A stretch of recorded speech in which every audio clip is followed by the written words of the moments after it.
अस्सलाम वालेकुम। आप जानते हैं कि आपने चैप्टर नंबर 18 का आगाज़ किया हुआ है और चैप्टर नंबर 18 इलेक्ट्रॉनिक्स, आज हमने उसका लेक्चर नंबर 7 पढ़ना है।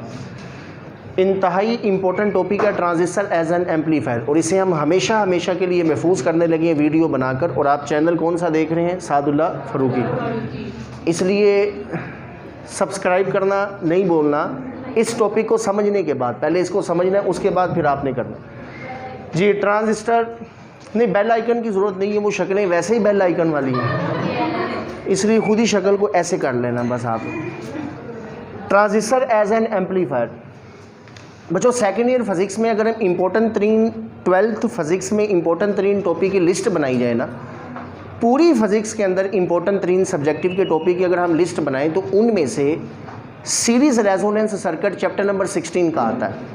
सीरीज़ रेजोनेंस सर्किट, उनमें चैप्टर नंबर 14 में आता है magnetic field due to current carrying solenoid, Gauss's law का टॉपिक आता है, व्हीटस्टोन ब्रिज आता है, और चैप्टर 18 के अंदर चैप्टर 17 में हिस्टैरिसीस लूप आता है, चैप्टर 18 में ट्रांजिस्टर एज एन एम्पलीफायर आता है। ये बच्चों इंपॉर्टेंट 3 टॉपिक हैं, यानी अगर मैं पूरी फिज़िक्स में सिर्फ 10 टॉपिक निकालूँ ना सब्जेक्टिव के लिहाज से, तो उनमें ये एक टॉपिक शामिल होगा, ट्रांजिस्टर एज एन एम्पलीफायर। ये इतना इंपॉर्टेंट है।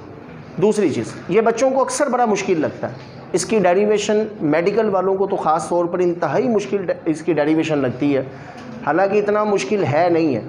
चले बहरहाल आपने समझने की कोशिश करनी है, हम इसको आसान करेंगे, इंतहाई आसान करेंगे। अगर फिर भी क्लियर ना हो तो आप इसकी वीडियो के ज़रिए इसको एक दफ़ा फिर से सुन सकते हो। सबसे पहले तो हमने सीखना है कि एम्पलीफायर होता क्या है। पहले तो हम ये मतलब सीखेंगे कि व्हाट इज़ एम्पलीफायर। एम्पलीफायर एक ऐसी डिवाइस होती है जो किसी भी सिग्नल किसी भी वेव की सिर्फ एम्पलीट्यूड को इंक्रीज़ करती है। बच्चों, सिर्फ एम्पलीट्यूड से मुराद क्या है? ये देखें, मेरे पास एक छोटा सा सिग्नल है, फ़र्ज़ करें ये एक वेरिएबल सिग्नल है ना। आमतौर पर जो सिग्नल होते हैं वो वेरिएबल ही होते हैं, उनमें वेरिएशंस होती हैं। जैसे मैं बोल रहा हूँ ना, मेरी साउंड का भी तो एक सिग्नल बन सकता है ना, मेरी साउंड का, आवाज़ का, तो आवाज़ का सिग्नल एक जैसा तो नहीं होगा। आवाज़ कभी ऊंची होती है, कभी हल्की होती है, तो माइक्रोफोन उसका एक सिग्नल बना देता है। ये जो माइक्रोफोन है ना, जैसे ये देख लें, ये मैंने लगाया हुआ है, ये माइक लगाया, मेरी आवाज़ जाएगी, ये इसकी एक वोल्टेज बनाएगा, जो वोल्टेज अंदर मोबाइल में जा रही है, ये डिवाइस में जा रही है। ये मेरे पास एक छोटा सा सिग्नल है, अल्टरनेटिंग सिग्नल है, साइनोसोडल सिग्नल है। हमने इसको एम्पलीफाई करना है। एम्पलीफाई का मतलब है कि सिर्फ इसका साइज़ इंक्रीज़ होगा। पहले इसका साइज़ इतना था, देखिए अगर मैं यहाँ से इसका एम्पलीट्यूड निकालूँ तो इसका एम्पलीट्यूड पहले इतना है। हमने डिवाइस इस्तेमाल की, उस डिवाइस के ज़रिए क्या हुआ है, उस डिवाइस के ज़रिए इसका एम्पलीट्यूड इंक्रीज़ हो गया, ये ऐसे, ठीक हो गया। ऐसी डिवाइस जो किसी भी वेव, किसी भी सिग्नल के एम्पलीट्यूड को इंक्रीज़ करती है, उसे कहते हैं एम्पलीफायर। एम्पलीफायर मीन्स एम्पलीट्यूड बढ़ा देना, और किसी चीज़ को नहीं छेड़ना बच्चों। वेव की असल चीज़ नहीं छेड़ी, इसका कोई करैक्टर हमने चेंज नहीं किया, इसकी वेवलेंथ चेंज नहीं हुई, इसकी फ्रीक्वेंसी चेंज नहीं हुई। हमारा सिग्नल जितने टाइम में कंप्लीट हो रहा है, एम्पलीफाई होने के बाद भी उतने टाइम में कंप्लीट हो रहा है। हमारे सिग्नल की जो फ्रीक्वेंसी है ना, एम्पलीफाई होने के बाद इसकी फ्रीक्वेंसी उतनी है। इसकी जितनी वेवलेंथ है, यहाँ से लेकर यहाँ तक इसकी वेवलेंथ है, एम्पलीफाई होने के बाद अभी भी इसकी वेवलेंथ उतनी है।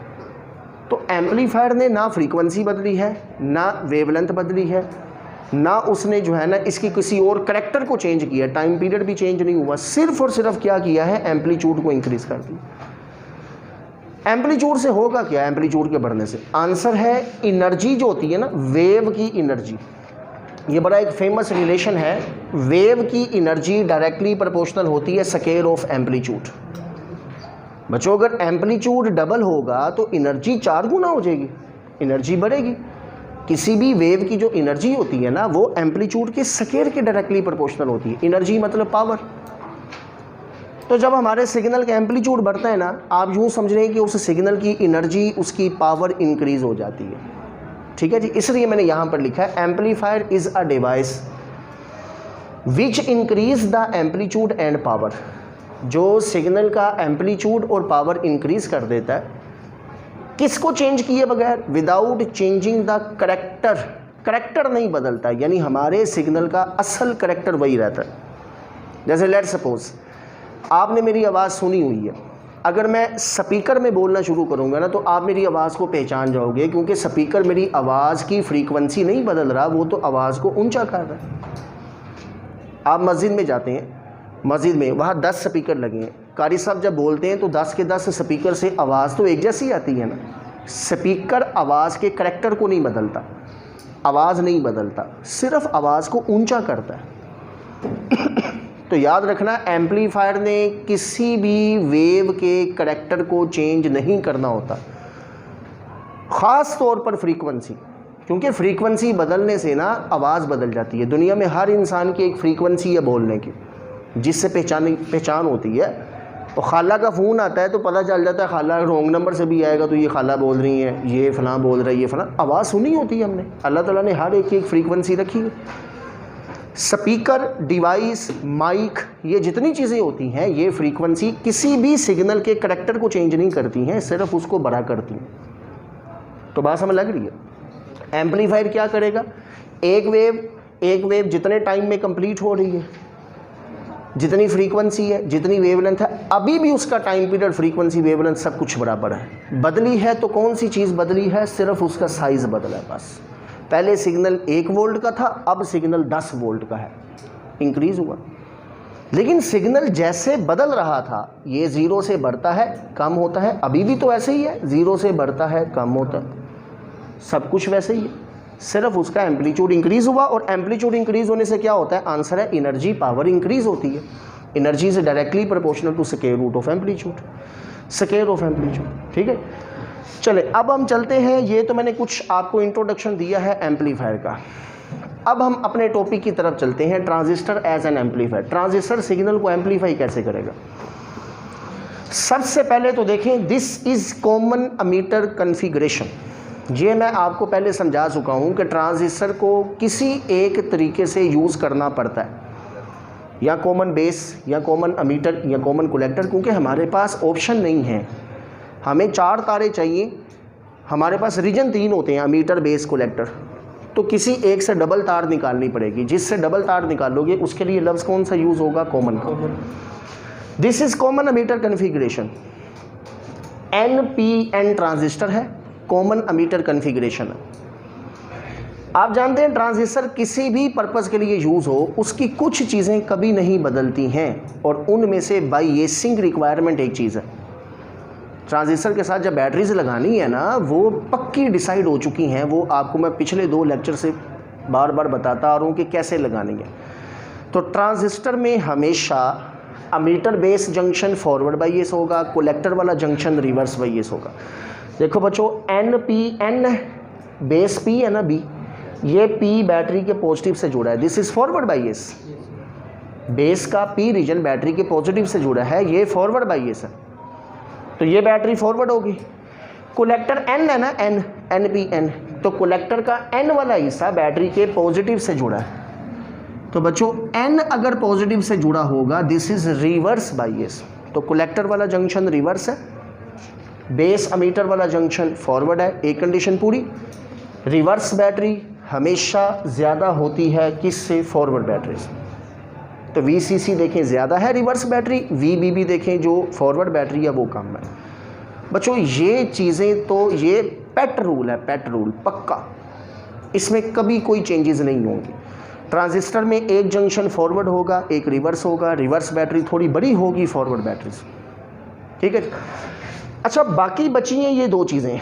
बेस वाली साइड पर एक रेजिस्टेंस लगी होती है RB, और कलेक्टर वाली साइड पर एक रेजिस्टेंस लगी होती है RC। इनका काम होता है करंट को कंट्रोल करना, बस करंट को लिमिट में रखने के लिए, एक लिमिट से भरने ना देना, एक लिमिट तक रखना, इसलिए हम ये रेजिस्टेंस लगा देते हैं RB और RC।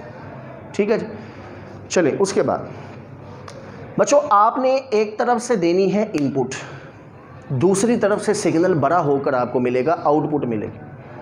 इनपुट देनी किसको है, आंसर है दिस इज इनपुट लूप, ये हमारा इनपुट लूप है। आपने एम्पलीफाई करना है, अपने सिग्नल को बढ़ाना है, तो एक तरफ से छोटा सिग्नल देना पड़ेगा, दूसरी तरफ से बड़ा मिलेगा सिग्नल आपको, ऐसा ही होता है। ये वाली जो बेस एमीटर वाली साइड है ना, ये बेस, ये एमीटर, यहाँ से हमने अपना इनपुट सिग्नल ऐड करना है। बच्चों इनपुट वोल्टेज क्या है, VBE, बी बेस, ई अमीटर।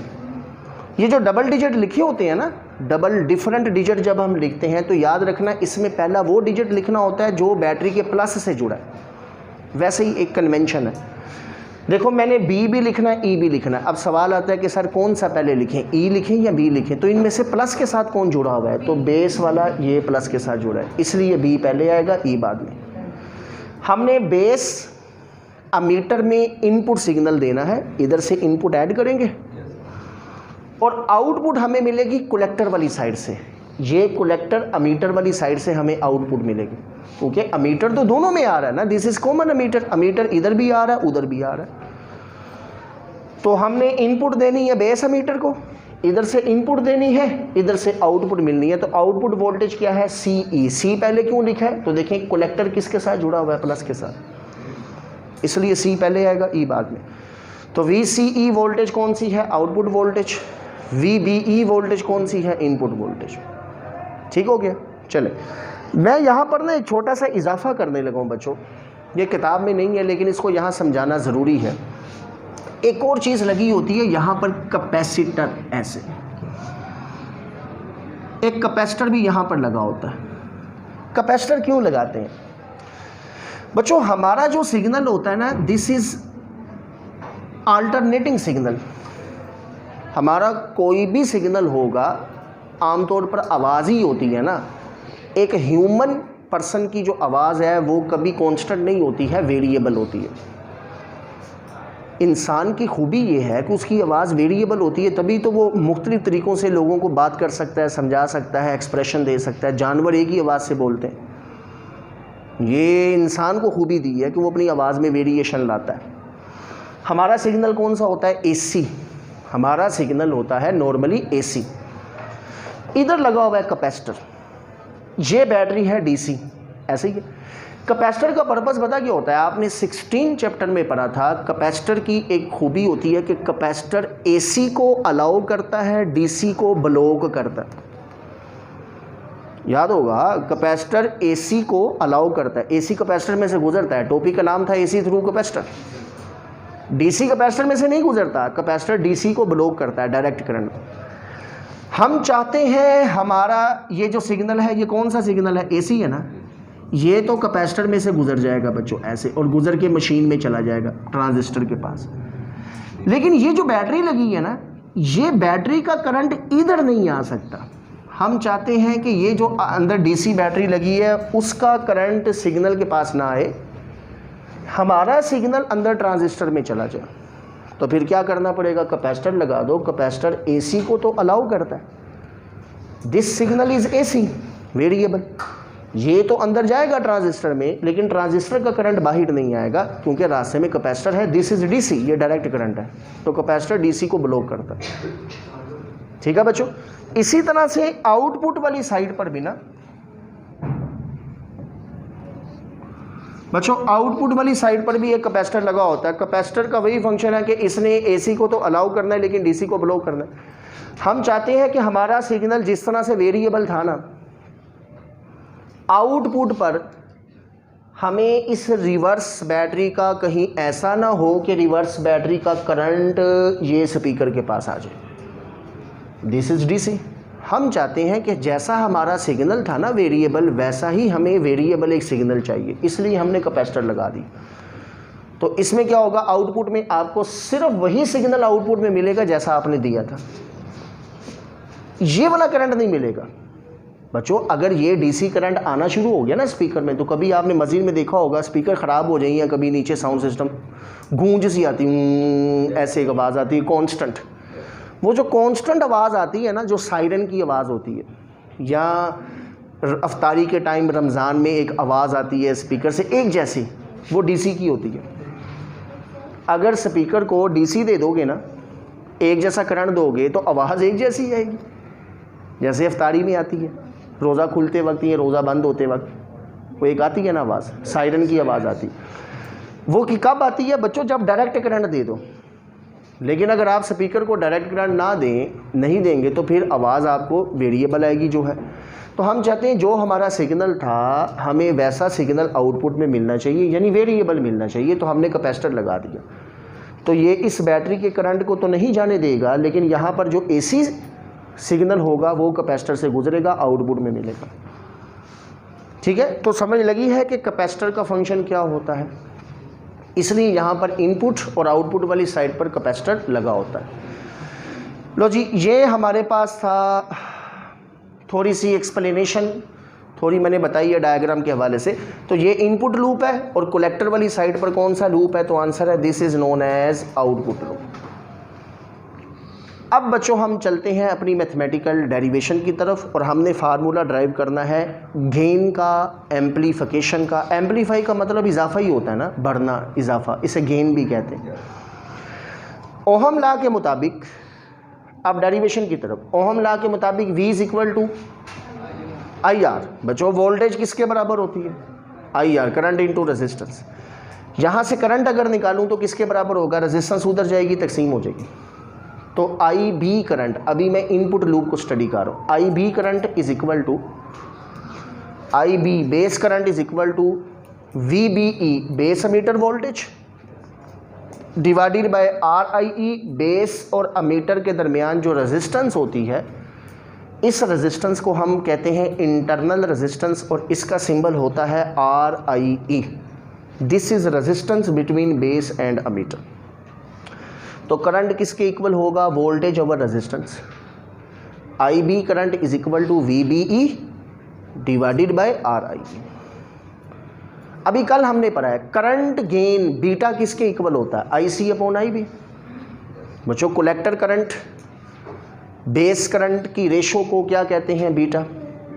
यहाँ से अगर कलेक्टर करंट निकालें तो बेस करंट ऊपर जाएगा, तो collector current is equal to beta into base current. यहाँ पर बेस करंट की वैल्यू पुट करें ज़रा, तो आई सी किसके इक्वल आएगा, I C is equal to ये beta V B E divided by R I E. ठीक है जी, अभी तक हमने सिर्फ कलेक्टर का करंट फाइंड किया है, this is collector current I C. ठीक है जी, तो आई सी किसके बराबर होता है, बीटा इंटू बेस करंट, और बेस करंट बच्चों क्या है, वोल्टेज ओवर रेजिस्टेंस। ये बीटा, ये base current, voltage divided by resistance. ठीक हो गया। चलो, output voltage, the output voltage V note is determined, output voltage is determined by using, हाँ जी, आउटपुट वोल्टेज को हम डिटरमाइन करेंगे by using KVL। What is KVL? KVL is basically Kirchhoff second rule, Kirchhoff voltage rule या Kirchhoff second rule इसको कहते हैं। ठीक है, इसे KVL कहते हैं। बच्चों आउटपुट लूप में आपने अप्लाई करना है KVL। अब ज़रा KVL का नया अंदाज देखो कैसा है। हमने KVL पढ़ा था चैप्टर 13 में, वो ये था कि किसी भी लूप में सारी वोल्टेज चेंजेस का सम ज़ीरो के बराबर होता है। The voltage changes in a closed algebraic sum of all the voltage changes in a closed circuit is equal to zero. ठीक है, ये KVL है। एक और भी KVL होता है, उसकी डेफिनेशन एक और भी है, वो क्या है? इसकी डेफिनेशन मुतबादल ये है, किसी भी एक लूप में जितनी वोल्टेज चेंजेस होती हैं ना, उन सब को जमा करो, वो सोर्स वोल्टेज के बराबर होती है। कौन कौन सी वोल्टेज चेंजेस हैं देखें। एक है IC करंट RC में से गुजरेगा, IC RC, this is one potential, current into resistance potential होता है। एक वोल्टेज है आउटपुट, V नोड या VCE, एक ही मतलब है, दो हो गई। एक ये बैटरी लगी हुई है, reverse battery, this is reverse battery. ये बैटरी हमने लगाई है, इसको कहेंगे सोर्स बैटरी, ये सोर्स वोल्टेज। अब एक लूप में जितनी भी वोल्टेज चेंजेस हैं, सबका सम सोर्स बैटरी के बराबर होता है। This is also called KVL। तो फिर हम लिख सकते हैं VIC करंट RC में से गुजरा एक वोल्टेज, VCE दूसरी वोल्टेज, इन दोनों को जमा किया, this is equal to VCC source voltage. किसी भी क्लोज्ड सर्किट में सारी वोल्टेज चेंजेस का जो सम होता है वो सोर्स बैटरी के बराबर होता है। तो बच्चों इस आउटपुट लूप में तीन ही तो वोल्टेज है, एक IC RC है, एक आउटपुट वोल्टेज VCE है और एक ये सोर्स बैटरी है VCC। तो VCC किसके बराबर होगा? VCC इज इक्वल टू बाकी दोनों वोल्टेज। और बच्चों बैटरी से ज़्यादा वोल्टेज तो किसी के पास नहीं हो सकती है, बैटरी के अंदर अंदर वोल्टेज होती हैं सबके पास। तो VCC is equal to IC RC into VCE। यहाँ से हम इसको लिख सकते हैं VCC is equal to IC RC plus V naught, this is output voltage. और यहाँ से आउटपुट वोल्टेज निकालो तो ये रकम इधर जाएगी माइनस हो जाएगी, तो output voltage is equal to VCC minus IC into RC। तो V naught is equal to VCC minus IC किसके इक्वल है? बीटा। आगे क्या है? VBE RIE। तो यहाँ पर लिखे beta RC divided by RIE into VBE। थोड़ी तरतीब से लिखा है। IC RC था ना, IC किसके बराबर होता है? Beta input voltage base emitter वाली और इनके दरमियान इंटरनल रेजिस्टेंस RIE। ये ऊपर RC पहले से लिखा हुआ था, तो मैंने ज़रा रेजिस्टेंस को इकट्ठा करके लिख दिया। This is output voltage. Output voltage किसके इक्वल है? VCC minus beta RC upon RIE into VB। यहाँ पर सिर्फ मैंने IC की वैल्यू पुट की है, ये वाली। ठीक है बच्चों, तो अभी तक की मैं ज़रा डेरिवेशन को दोबारा से थोड़ा सा रिपीट करता हूँ। क्या किया? IB करंट निकाला, simple Ohm law, V/R, VBE divided by RI। हमने कल फार्मूला पढ़ा था बीटा का, बीटा होता है collector over base current. Base यहाँ से कलेक्टर करंट निकाला तो बीटा इंटू बेस, ये बेस करंट यहाँ पर लिख दिया। उसके बाद आउटपुट लूप में आए, आउटपुट वोल्टेज को डिटरमाइन करने के लिए हमने KVL अप्लाई किया। और KVL बच्चों क्या होता है? किसी एक क्लोज्ड सर्किट में सारी वोल्टेज चेंजेस का सम किसके बराबर होता है? Source voltage. तो source voltage is equal to IC RC एक वोल्टेज, आउटपुट वोल्टेज दूसरी है। तो यहाँ पर IC पुट किया, V नोट निकाला, ये उधर गया, IC की वैल्यू पुट की, ये इक्वेशन आ गई। इसे इक्वेशन 1 का नाम दे दें बच्चों। ये हमारे पास इक्वेशन 1 आ गई है। ठीक है, अभी तक हमने इनपुट सिग्नल ऐड नहीं किया, अब हम अपना इनपुट सिग्नल ऐड करने लगे हैं। ऐसे बेस एमीटर वाली साइड पर एक छोटा सा इनपुट सिग्नल ऐड कर दें। ठीक है, जब आप इनपुट सिग्नल ऐड करोगे तो फिर क्या होगा? हाँ जी, after adding the input signal, after adding the input signal, signal ये ऐसे input signal in VBE base emitter वाली साइड पर इनपुट सिग्नल ऐड करना है, that is VBE plus delta V input. ठीक है बच्चों, अभी तक हमने अपनी इक्वेशन बनाई है इनपुट सिग्नल से पहले वाली, अभी इनपुट सिग्नल ऐड नहीं किया। अब हम इनपुट सिग्नल ऐड करने लगे। हमने बेस एमीटर वाली साइड पर इनपुट सिग्नल ऐड कर दिया, VBE plus delta V input. जब आप बाहर से इनपुट सिग्नल ऐड करोगे, ये मैंने बाहर से एक छोटा सा सिग्नल ऐड किया। लेट सपोज अभी फॉरवर्ड बैटरी थी मिसाल के तौर पर 5 वोल्ट की, ये 5 वोल्ट है। मैंने बाहर से एक सिग्नल ऐड किया 1 वोल्ट का, छोटा सिग्नल था। अजान सुनो।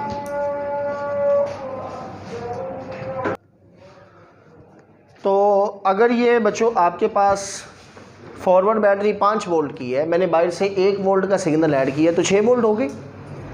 जिस वक्त आपकी बैटरी ये 6 वोल्ट की होगी तो जारी बात है पहले 5 वोल्ट पर जो बेस करंट था IB, 5 वोल्ट पर जो बेस करंट था 6 वोल्ट पर थोड़ा ज़्यादा ही होगा। ये बैटरी 5 वोल्ट की थी, इस पर जितना बेस करंट था, जब आपने बाहर से एक छोटा सा सिग्नल ऐड किया 1 वोल्ट का, तो 5 × 1 6 वोल्ट होगी बैटरी। अब बेस करंट 6 वोल्ट पर थोड़ा ज़्यादा होगा ना। हमने कल पढ़ा था कि बेस करंट अगर थोड़ा सा बढ़ता है तो कलेक्टर करंट बहुत ज़्यादा इंक्रीज़ होता है। दिस इज़ एम्पलीफिकेशन, यही तो मेन काम है। हमने बाहर से एक सिग्नल दिया, उस सिग्नल में बेस करंट बढ़ा दिया, कलेक्टर करंट खुद ब खुद 98% बढ़ जाएगा। तो इधर देखें ज़रा चेंजेस क्या होंगी। अगर आप इनपुट वोल्टेज ऐड करोगे तो बेस करंट IB से बढ़ के डेल्टा IB हो गया। जब बेस बढ़ता है तो कलेक्टर करंट भी तो बढ़ेगा, IC से बढ़ के कितना हो गया, डेल्टा IC। कलेक्टर वाली साइड पर तो आउटपुट वोल्टेज है, तो हम कहेंगे हमारी आउटपुट वोल्टेज भी V0 से बढ़ के कितनी हो गई है, डेल्टा V0। ये सारी चेंजेस कब होंगी, जब आप इनपुट सिग्नल ऐड करोगे। जैसे ही हमने बाहर से इनपुट सिग्नल ऐड किया, हमारी इनपुट वोल्टेज बढ़ी, उससे बेस करंट बढ़ेगा IB plus delta IB। Base के बढ़ने से 98% कलेक्टर करंट बढ़ेगा IC plus delta IC। Collector ही तो आउटपुट है, तो आउटपुट वोल्टेज बढ़ गई V0 से कितनी होगी, प्लस डेल्टा V0। तो ये आपके पास अब इक्वेशन आ गई।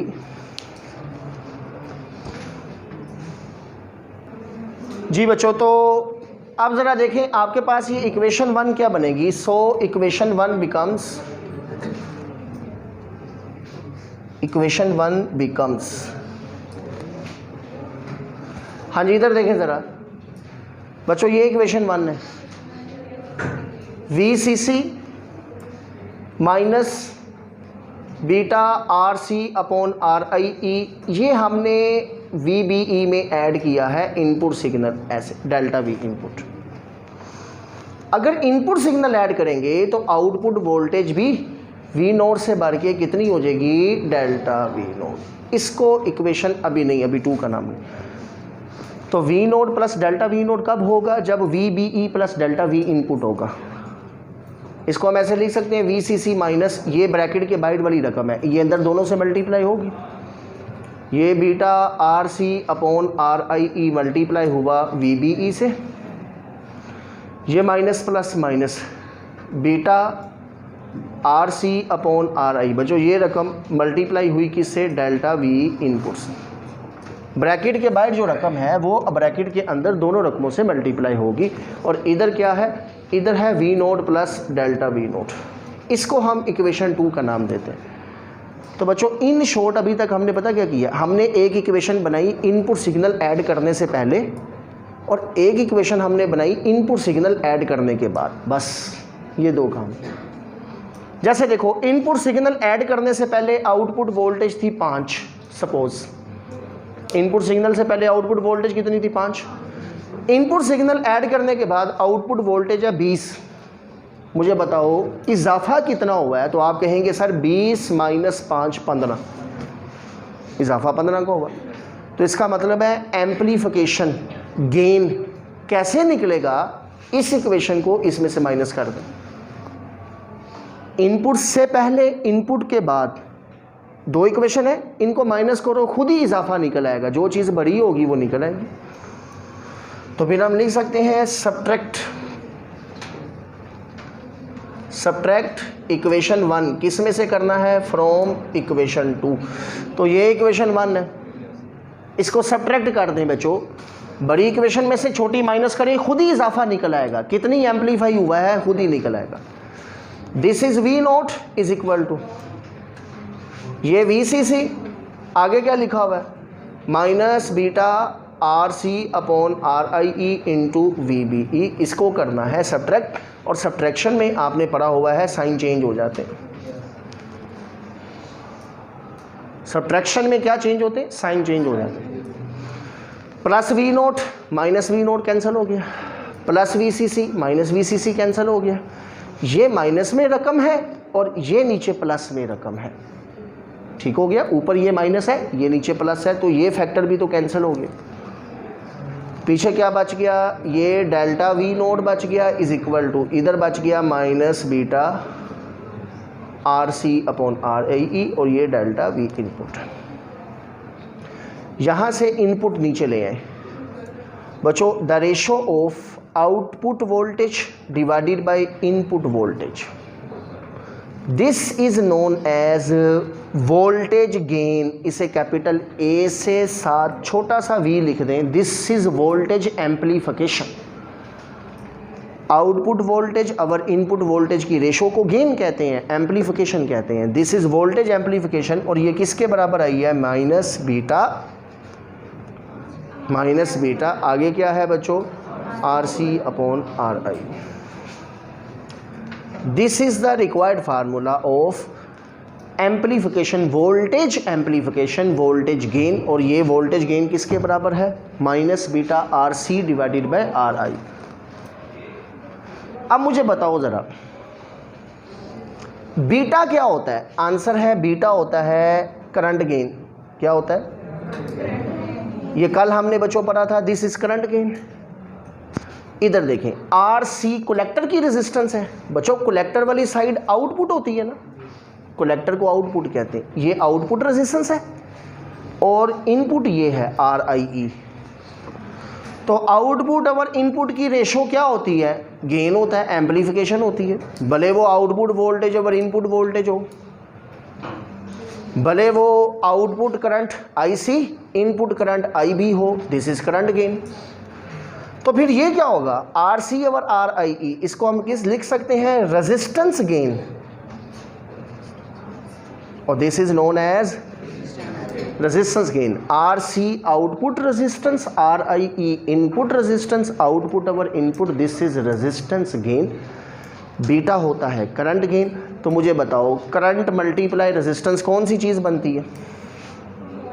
वोल्टेज। तो ये बनेगा voltage gain, this is voltage gain minus beta RC और RI। तो मैंने आपको ज़रा बता भी दिया। अक्सर कहते हैं सर ये वोल्टेज गेन कैसे है, तो मैंने आपको वो भी बता दिया, V is equal to IR। Beta होता है करंट गेन, RC और RIE this is resistance gain. तो वोल्टेज करंट इनटू रेजिस्टेंस, ये क्या होती है? वोल्टेज होती है, ठीक है, दिस इज वोल्टेज, इसी को तो वोल्टेज कहते हैं। तो बच्चों अब आपके पास 2-3 गेन हो गए हैं, करंट गेन भी पता चल गया बीटा, रेजिस्टेंस गेन भी पता चल गया RC और RI, वोल्टेज गेन पता चल गया माइनस बीटा RC और RI। अब एक आखिरी गेन जो किताब में नहीं है, पावर गेन। जी बच्चों, पावर का फार्मूला कोई बता सकता है किसके इक्वल होता है? तो पावर होता है, power gain is equal to voltage gain. जी बच्चों, वोल्टेज गेन और मल्टीप्लाई क्या बनेगा? करंट गेन, और VI बच्चों, V इंटू आई पावर होती है ना, तो पावर इज इक्वल टू, ये एक्स्ट्रा है, ये किताब में नहीं, लेकिन इसको लिखेंगे, ये अक्सर MCQs में आता है। पावर गेन का फार्मूला क्या होगा? Voltage multiply current. Voltage gain पता है क्या है? आंसर है अभी निकाला है, ये बीटा RC अपॉन RI। बच्चों this is voltage gain. Current gain क्या होता है? ये तो मशहूर है बीटा, करंट तो बीटा होता है current gain. Beta multiply beta, तो क्या होगा? ये हो जाएगा बीटा स्क्वायर इंटू RC और RI। This is power gain. तो पावर का देखें formula, P is equal to I square R। बच्चों पढ़ा हुआ ना पावर का formula, P is equal to I square R। यहाँ पर I है, इधर I की जगह करंट गेन आ गया बीटा स्क्वायर, यहाँ पर R है, यहाँ R की जगह रेजिस्टेंस गेन आ गया RC और RI। तो फार्मूले की बनावट सेम है, वही है, P is equal to beta square RC और RI। अब लास्ट पर एक छोटा सा पॉइंट है, बस उसको समझ लें, फिर ये टॉपिक ख़त्म करते हैं। फार्मूले में माइनस का साइन, फार्मूले में माइनस का साइन आया है, ये किसको रिप्रेजेंट कर रहा है? माइनस का साइन रिप्रेजेंट करता है फेज इनवर्जन को। Phase inversion 180 degree. इसका मतलब पता क्या है बच्चों? इसका मतलब ये है कि अगर आपका इनपुट सिग्नल इस शेप का होगा ना, तो आपको आउटपुट सिग्नल उल्टी शेप का मिलेगा, ऐसे। ऐसा सिर्फ कॉमन अमीटर में होता है, common ammeter CE, common ammeter configuration जो हम पढ़ रहे हैं, कॉमन बेस कॉमन कलेक्टर में नहीं होता। कॉमन अमीटर कॉन्फ़िगरेशन में जिस शेप का इनपुट सिग्नल देते हो, उससे उल्टी शेप का आपको आउटपुट सिग्नल मिलता है। अक्सर बच्चों का सवाल है, सर इससे कोई फ़र्क पड़ता है? आंसर है कोई फ़र्क नहीं पड़ता, हमें सिर्फ सिग्नल की पावर चाहिए होती है। पावर के फार्मूले में देखें बीटा स्क्वायर आ रहा है, वैसे ही नेगेटिव नहीं आता। पावर एनर्जी हमेशा पॉजिटिव होती है। हमें सिर्फ ये चाहिए कि हमारा 1 वोल्ट का सिग्नल था, उसकी एनर्जी 1 है, हमें 20 की एनर्जी मिल गई है। बस हमारे सिग्नल की पावर 1 है, हमें आउटपुट में 20 की पावर मिल गई है, हमें ये चाहिए बस। तो माइनस के साइन से फेस इनवेरिएंस से कोई फ़र्क नहीं पड़ता, सिग्नल बड़ा ही होता है, एम्पलीफाई होता है। This is important. तो सिग्नल एम्पलीफाई हुआ है, उसकी एनर्जी बड़ी है, उसकी पावर बड़ी है, ये इंपॉर्टेंट चीज़ है, ये नहीं है कि उल्टा होगा। तो इसलिए बच्चों यहाँ पर ये आपके पास पावर जो एम्पलीफिकेशन है, कॉमन एमिटर कॉन्फ़िगरेशन में हमारा सिग्नल 180 डिग्री में इन्वर्ट होता है, उल्टा होता है, तभी माइनस का साइन यहाँ पर लगाया गया। ठीक है जी। और इन्वर्जन इंपॉर्टेंट नहीं है, इंपॉर्टेंट ये है कि क्या आपका सिग्नल एम्पलीफाई हुआ है, क्या एनर्जी पावर बढ़ी है, तो आंसर है बढ़ी है, बस दिस इज़ इम्पोर्टेंट। ठीक है बच्चों, तो ये हमारा आज का लेक्चर बड़ा इंपॉर्टेंट था, ख़त्म हुआ है। आपने इसको ज़रूर सुनना है। अगर आपको ये अच्छा लगे तो आपने लाइक, कमेंट और सब्सक्राइब करना नहीं भूलना। बहुत शुक्रिया जी।